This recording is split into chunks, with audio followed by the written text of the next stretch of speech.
Bobby classic cuisine কিচেনের হেসেলে আজকে আমরা বানাচ্ছি লেমন ফিশ। তাহলে চলো শুরু করি আজকের রেসিপিটা। লেমন ফিশ বানানোর জন্য আমরা এখানে কাতলা মাছ নিয়ে নিয়েছি 600 গ্রাম। আমি এখানে সব পেটি ইউজ করেছি।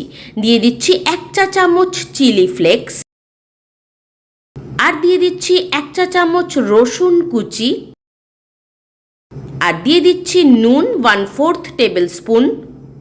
এবার আমরা দিয়ে দেব লেবুর বাইরের আউটার পার্টটাকে একদম ভালো করে গ্রেট করে দিয়ে দেব। দেখে নাও কিভাবে আমি গ্রেট করছি। আমি কিন্তু গ্রেটারের সাহায্যে সুন্দরভাবে গ্রেট করে দিয়ে দিলাম লেমনের আউটার পার্টটা।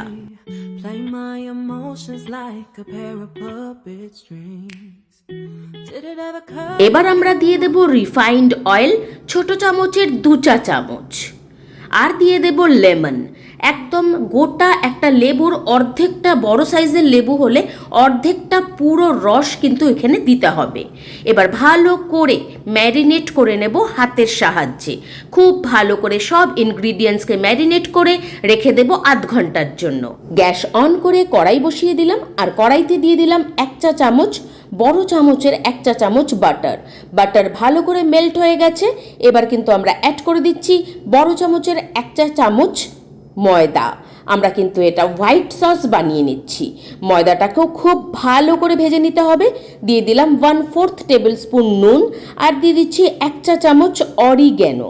অরিগ্যানোটা কিন্তু মাস্ট, তাহলেই কিন্তু এই লেমন ফিশটা খেতে খুব বেশি ভালো লাগবে। ভালো করে আমরা সব ইনগ্রিডিয়েন্টসকে ভেজে নিলাম। দিয়ে দিচ্ছি 1 কাপ দুধ, আর দিয়ে দিচ্ছি 1 কাপ জল। এবার সব ইনগ্রিডিয়েন্টসকে ভালো করে মিশিয়ে নিয়ে হোয়াইট সসটাকে ফুটতে দিতে হবে। দেখো অনেকটা ফুটে রিডিউস হয়ে গেছে। এবার কিন্তু আমরা আর একটু জল অ্যাড করে দেব। আমি এখানে আরেক কাপ জল অ্যাড করে দিচ্ছি, কারণ গ্রেভিটা না হলে না একদম শুকনো হয়ে যাবে। এই হোয়াইট সসটা আমরা বানিয়ে এবার কিন্তু আমরা হোয়াইট সসটাকে একটা সাইডে রেখে দেব। আমরা গ্যাস অন করে আবারও ফ্রাই প্যান বসিয়ে দিলাম, আর দিয়ে দিলাম রিফাইন্ড অয়েল, আর দিয়ে দিলাম বড় চামচের 1 চা চামচ রসুন, আর দিয়ে দিচ্ছি বড় চামচের 2 চা চামচ পেঁয়াজ কুচি। সব ইনগ্রিডিয়েন্টসকে ভালো করে ভেজে নিতে হবে জাস্ট 30 সেকেন্ডের মতন।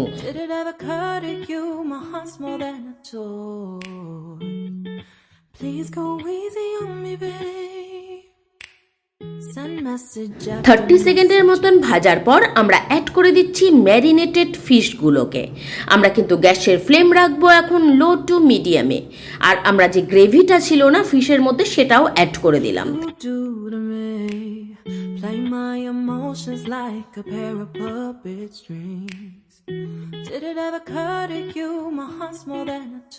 দু থেকে 3 মিনিট রাখার পর আমরা কিন্তু মাছগুলোকে উল্টে নিচ্ছি, কারণ এই পিঠটা ভালো করে ভাজা হয়ে গেছে। এবার আমরা মাছগুলোকে স্প্যাচুলার সাহায্যে আস্তে আস্তে উল্টে নেব। খুব সাবধানে মাছগুলোকে উল্টাবে, খুব সাবধানে উল্টাতে হবে। আমরা সবটা মাছই উল্টে নিলাম। এবার কিন্তু আমরা আবারও 2 মিনিটের জন্য ওই পিঠটাও ভাজা হতে দেব। 2 মিনিট ভাজার পর আমরা কিন্তু হোয়াইট সসটা অ্যাড করে দিচ্ছি। দেখতেই পাচ্ছ হোয়াইট সসের কনসিস্টেন্সিটা একটু কিন্তু পাতলা হবে, কারণ এখন কিন্তু ফুটবে।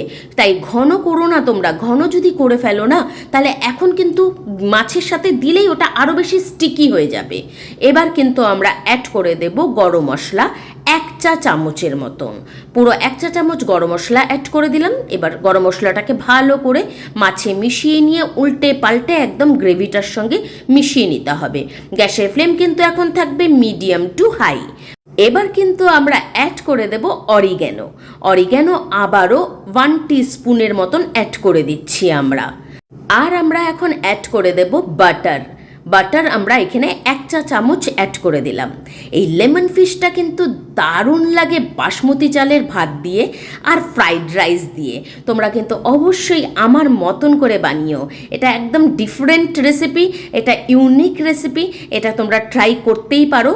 চট জলদি হয়ে যায়, এটা করতে কিন্তু বেশি সময় লাগে না। এবার কিন্তু আমরা ওপর থেকে চিলি ফ্লেক্স দিয়ে গ্যাসের ফ্লেমটা অফ করে দেব। নিয়ে নিলাম সার্ভিং প্লেট, আর সার্ভ করে দিচ্ছি লেমন ফিশ। খুব ভালো খেতে হয় এই রেসিপিটা, আর ঝটপট হয়ে যায়। বাড়িতে কোনো গেস্ট আসলে না অবশ্যই তোমরা এরকম ফিশ বানিয়ে দিতে পারো। গ্রেভির কনসিস্টেন্সিটাও তোমরা দেখতেই পাচ্ছ, খুব বেশি ভারী হবে না, ঠান্ডা হলে ভারী হয়ে যাবে।